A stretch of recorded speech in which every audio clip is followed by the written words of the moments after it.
의인과 악인을 근본적의 그 차이를 이야기하면서 대조한 말씀입니다. 솔로몬의 잠언이라 지혜로운 아들은 아비를 기쁘게 하거니와 미련한 아들은 어미의 근심이니라.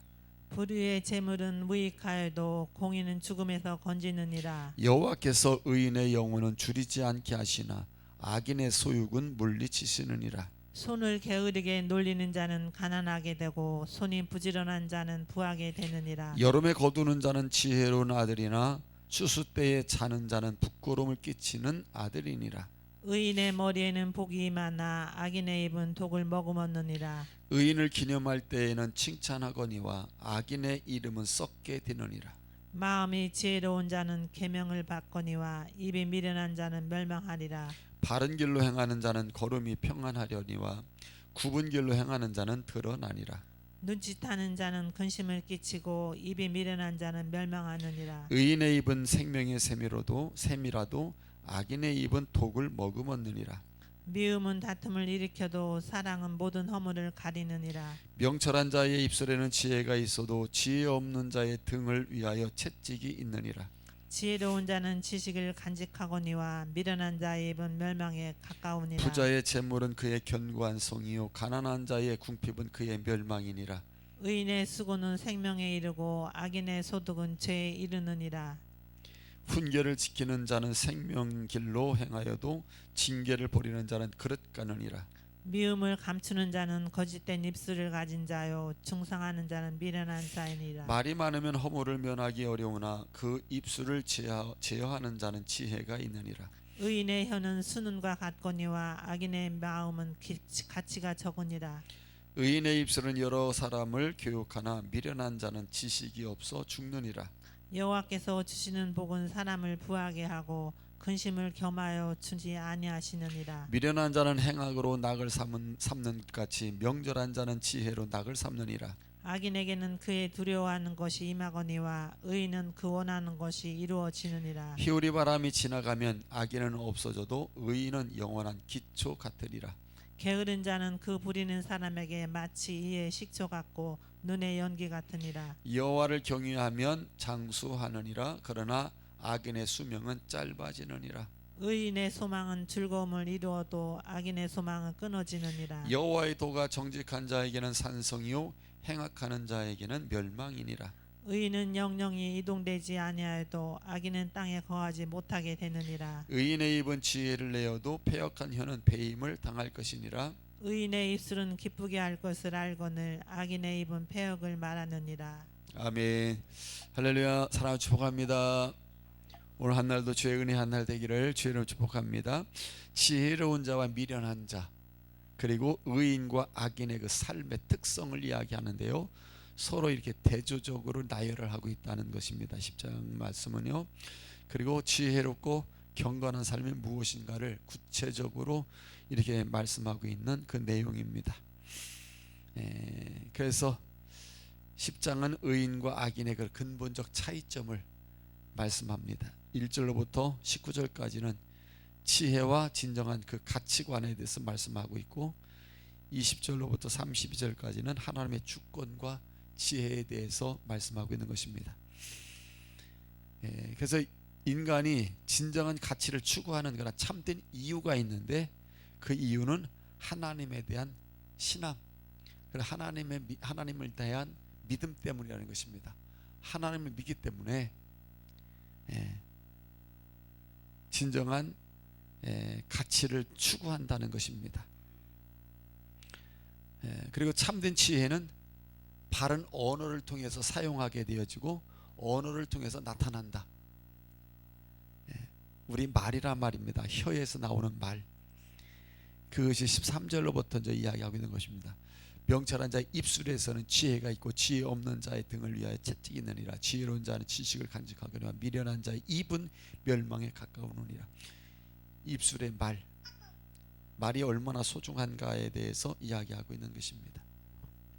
그래서 지혜자와 미련한 자는 말하는 걸 보면 안다는 거죠. 어떤 언어를 구사하고 어떤 말을 하는가를 보면 그게 지혜로운 사람이고 미련한 사람이라는 것을 구분할 수 있다라는 것을 이야기하고 있는 것입니다. 그래서 의인과 악인의 그 차이점을 이제 두드러지게 이제 이야기를 하는데요. 그 특성입니다. 1절은 의인은 지혜롭다는 것입니다. 그 지혜로움은 아비를 기쁘게 한다. 부모를 기쁘게 하는 자가 지혜로운 자라는 것입니다. 그러면 악인은 어떨까요? 미련해 가지고 어미의 근심이 된다. 1절에. 그러니까 악인이 뭐냐? 미련해서 부모에게 근심을 주는 자식은 이게 미련해서 악한 자의 모습이라는 겁니다. 의로운 자는 지혜로운 자로서 부모를 기쁘게 한다. 여러분, 근심이 되느냐 기쁨이 되느냐, 이것이 의로운 자냐 악한 자냐 구분을 하게 된다, 그 얘기입니다. 그래서 우리가 부모에게 근심이 되는 자녀가 되지 않도록 기도해야 됩니다. 부모에겐 기쁨이 되고 즐거움이 되는 우리 자녀가 되도록 기도해야 됩니다. 그것이 하나님이 원하시는 의로운 자의 삶이고, 이게 지혜롭다는 것입니다. 우리 자녀들 지혜로우면 부모에게 근심되지 않습니다. 어떻게 부모를 기쁘게 할까, 즐겁게 할까, 그게 지혜로운 자녀입니다. 미련한 자, 악한 자는 뭐라고요? 어미를 근심하게 한다. 아주 대조적이죠. 두 번째는 3절에서 하나님께서 줄이지 않게 하신다는 겁니다. 의인은 하나님이 절대로 돌봐주시고 하나님 보호하시는데, 그래서 줄이지 않게 하시고, 악인은 하나님 그의 소욕을 물리쳐 주신다. 소욕, 가지고 원하는 것, 이루는 모든 것들을 갖다가 하나님께서 얻지 못하게 해주신다는 것이죠. 그래서 그게 물리치게 한다. 수입, 수학 이런 것들을 얻지 못하게 한다는, 하나님께서 돕지 않는다는 걸 얘기하는 것입니다. 4절, 의인은 부지런해 가지고 부하게 되게 하신다는 겁니다. 의인은 부지런해 가지고 부하게 되거니와 악인은 게을러 가지고 가난하게 된다. 이렇게 대조를 합니다. 9절에 가서 의인은 바른 길로 행합니다. 그래서 그의 걸음이 평안합니다. 바른 길을 걷기 때문에 삶이 평안합니다. 평안입니다. 평안. 근데 악인은 굽은 길을 행함으로 말미암아서 그 악함이 드러난다는 것입니다. 11절, 의인의 입은 생명의 샘이 되어 많은 사람들을 살린다는 겁니다. 긍정적인 말을 하고, 위로의 말을 하고, 칭찬할 말을 하고, 믿음의 말을 하고, 생명샘이 되어서 그 말을 듣고 살아난다는 겁니다. 회복이 된다는 것입니다. 이게 의인입니다. 의인. 그러면 악인은 어떨까요? 악인의 입은 독을 머금은 것, 독. 아유 참. 그래, 상처를 주고 고통을 주고 실망을 하게 만들고 아픔을 주고 시리에 빠지게 만들고 좌절하게 만들고, 이 독이에요, 독. 악인의 입임이 그게 악인의 입. 우리를 그래서 우리가 기도해야 돼. 하나님, 나의 입은 언어를 통해서 살리는 샘이 돼야지, 살리는 생명수가 돼야지, 죽이는 독이 되어서는 안 되는데, 그 주님의 입에서 나오는 모든 말씀이 생명의 샘이 되어 주님의 말씀 우리에게 생명을 주잖아요. 그렇죠. 우리는 여러분, 입에서 나오는 말이 살릴 수도 있고 죽일 수도 있어요, 사람을. 그리고 말 화난다고 분하다고 함부로 막 하면 안 됩니다.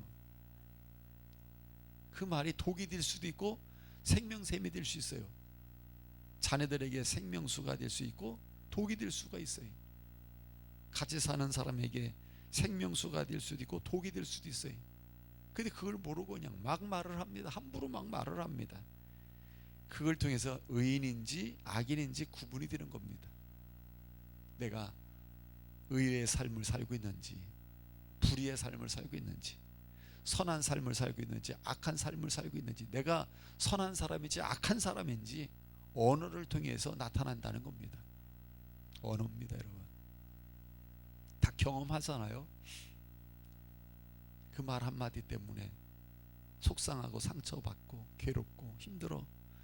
밥맛도 잃고 잠도 잃고 잠도 안 온다고 할 정도로 막 미움이 생기고 그 사람이 증오가 생기고 보기 싫어지고 같은 공간에 있고 싶지도 않고 막 그런 걸 경험하잖아요. 그래서 그렇게 하고 싶은 대로 살 수가 없으니까 어쩔 수 없어 가지고 같은 공간에서 함께 하자 보니까 그게 얼마나 힘들고 고통을 주는지 여러분 경험하잖아요. 경험. 그런데 중요한 것은 내가 경험하는 것처럼 나도 그런 대상이라는 것을 우리는 알아야 된다 그 얘기입니다. 나도 누군가에게는 그런 아픔을 줬고 나도 누군가에게는 상처를 줬고 나도 누군가에게는 그러한 고통을 주어가지고 괴롭게 만들었고 나도 그런 사람이었다는 사실을 우리도 알아야 됩니다. 그래서 이번 수요일날 성경에서 우리를 죄인이라고 칭하고 있다. 누군가가 나를 죄인이라고 책망하고 누가 나를 잘못했다고 꾸중하고 나를 말하고 나를 지적하면 기분이 나빠지는데 기분 나쁠 게 아니라 성경에서는 이미 하나님은 다 죄인이라고 말하고 있다는 사실. 그래서 마저 나는 죄인이라고 인정을 하고 책망하고 꾸중하는 것을 잘 받아들이는 자가 지혜로운 사람이라고. 왜? 그것이 나를 유익하게 하겠다는 것을 믿기 때문에. 그게 이제 어제 잠언서 9장에서 말씀한 거 아니냐? 오늘 우리 마찬가지입니다. 나도 누군가의 말 한마디 한마디가 독이 되어 나에게 고통을 준 것처럼 나도 누군가에게는 독을 발하여 고통을 줄 수도 있었다는 사실을 우리는 알아야 됩니다. 여러분은 하는 죄인이란 말입니다. 그래서 우리가 하나님 앞에 기도해야 됩니다. 하나님, 내 언어를 통해서 예수님처럼 살리는 언어, 살리는 말을 할지언정 누군가에게 독이 되어 상처를 주고 죽이는 말을 하면 안 되게 해달라고. 어떤 사람 믿음 생활을 열심히 하려고 하는데 죽여버려요. 그냥 말 한마디로. 있을 수 없는 일이에요. 주의 일을 열심히 해보려고 하면 하는데 그냥 말 한마디 표정 하나로 확 죽여버려요. 그냥. 그게 악한 거예요. 선한 게 아니라. 근데 우리는 그런 걸 몰라요. 자기가 그렇게 하고 있으면서도 몰라요. 상대방이 상처를 입건 말든 괴로워하든 말든 실망을 하든 말든 몰라요. 인식을 안 해요. 우리는 그래서 매일매일 점검하고 뒤돌아봐야 되는 겁니다. 하나님 앞에 새벽에 나와 기도할 때마다 저녁에 잠을 자면서 혹은 내가 오늘 하루 살아가면 누군가에게는 악인이 되어 행여나 나의 그 말 한마디로 상처를 주고 아픔을 주고 의욕을 꺾어버리고 혹은 신앙생활 잘 하려고 하는데 죽여버린 건 아닌지, 기도생활 하려고 하는데 그걸 죽인 것은 아닌지, 주님을 섬기려고 했는데 그걸 죽인 건 아닌지 돌아보면서 우리가 회개해야 될 줄로 믿습니다. 13절, 의인은 명철하고 지혜가 있습니다. 그런데 악인은 지혜가 없고 그리고 채찍을 맞습니다. 16절, 의인의 수고는 생명에 이르게 만드는데 악인의 소득은 죄에 이르게 만든다. 17절, 의인은 훈계를 지킵니다.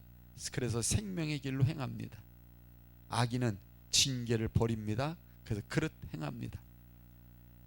그래서 의인은 훈계를 지키고 생명의 길을 걸어 영생을 얻고 악인은 그러한 징계를 버리고 그릇된 행함으로 말미암아 멸망을 당한다. 그래 누군가가 여러분 훈계를 하고 책망을 하면 나에게 생명의 길로 이끄는 유익을 준다는 사실 속에서 괴롭지만 잘 받아들이고 감사할 수 있어야 되고 그런 책망하는 자를 사랑해라. 9절에는 그렇게 말하는 것입니다. 솔로몬이 아들아 너 누군가가 책망을 하면 미워지겠지만 미워하지 말고 도리어 사랑해라. 왜냐하면 너에게 그것이 유익을 준다. 여러분 믿습니까? 우리 이렇게 말할 수 있어야 돼요. 부모된 자로서 자녀들에게. 자녀가 나 이런 말 들으면서 나 회사 안 다닌다. 내가 이런 말 안 들으면 나 못 산다. 나 이런 말 들으면서 내가 안 간다. 막 화가 나가지고 막 눈통을 터지고 막 미워가지고 막 얻지 못할 때에 여러분 어떻게 얘기해 주겠어요? 이런 지혜로운 이런 잠언서 같은 말씀을 기억하고 기도하고 있다가 그래 맞아 얼마나 속상하니 그런 말 들으면 나 같아도 그만두고 싶다 야. 그런 꾸중 들어가면서 누가 일하고 싶냐? 그렇게 인정 못 받으면서야 뭐하러 다니냐? 당장 그만둬라, 당장 헤어져라, 당장 때려쳐라, 당장. 여러분 그러고 싶어. 그러면서 여러분 잠언서에 있는 말씀을 생각하면서 얘기해 줘야 되지 않겠습니까? 잠언서 보면 사랑해라, 미워하지 말고 사랑해라. 그것이 나에게 유익을 줄 수도 있다.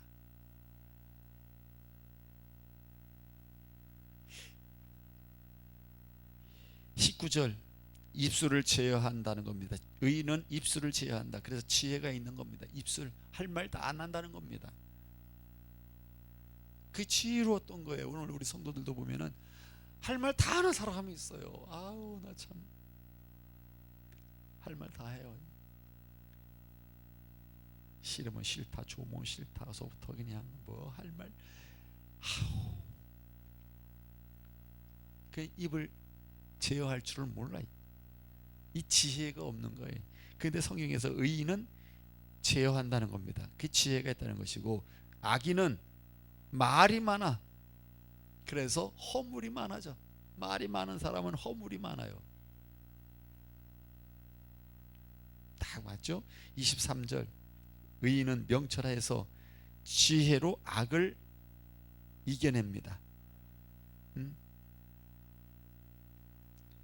그런데 미련한 자는 행악으로 낙을 누린다. 그러니까 명철한 자는 지혜를 즐거워함으로 누리는데 미련한 자는 그렇게 못한다는 겁니다. 28절 의인은 즐거움을 이루는 소망을 가지고 있지만 악인은 소망이 끊어진다. 31절 의인은 그 입술은 지혜를 내는데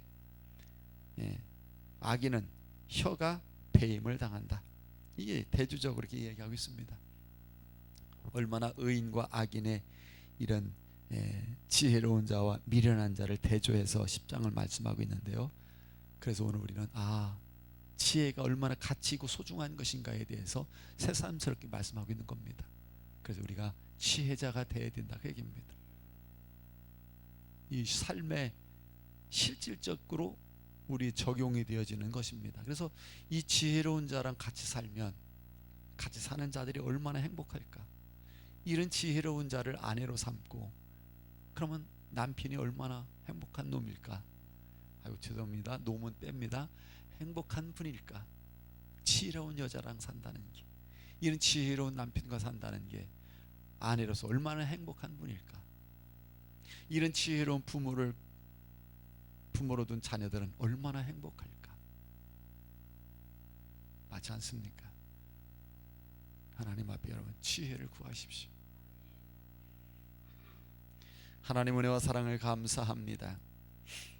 의인과 악인의 차이점을 대조하면서 오늘 우리에게 의로운 지혜로운 자가 되기를 원하시는 하나님, 오늘도 하나님 저희들에게 지혜를 주셔서 지혜자로서의 삶을 살아가게 해 주옵소서.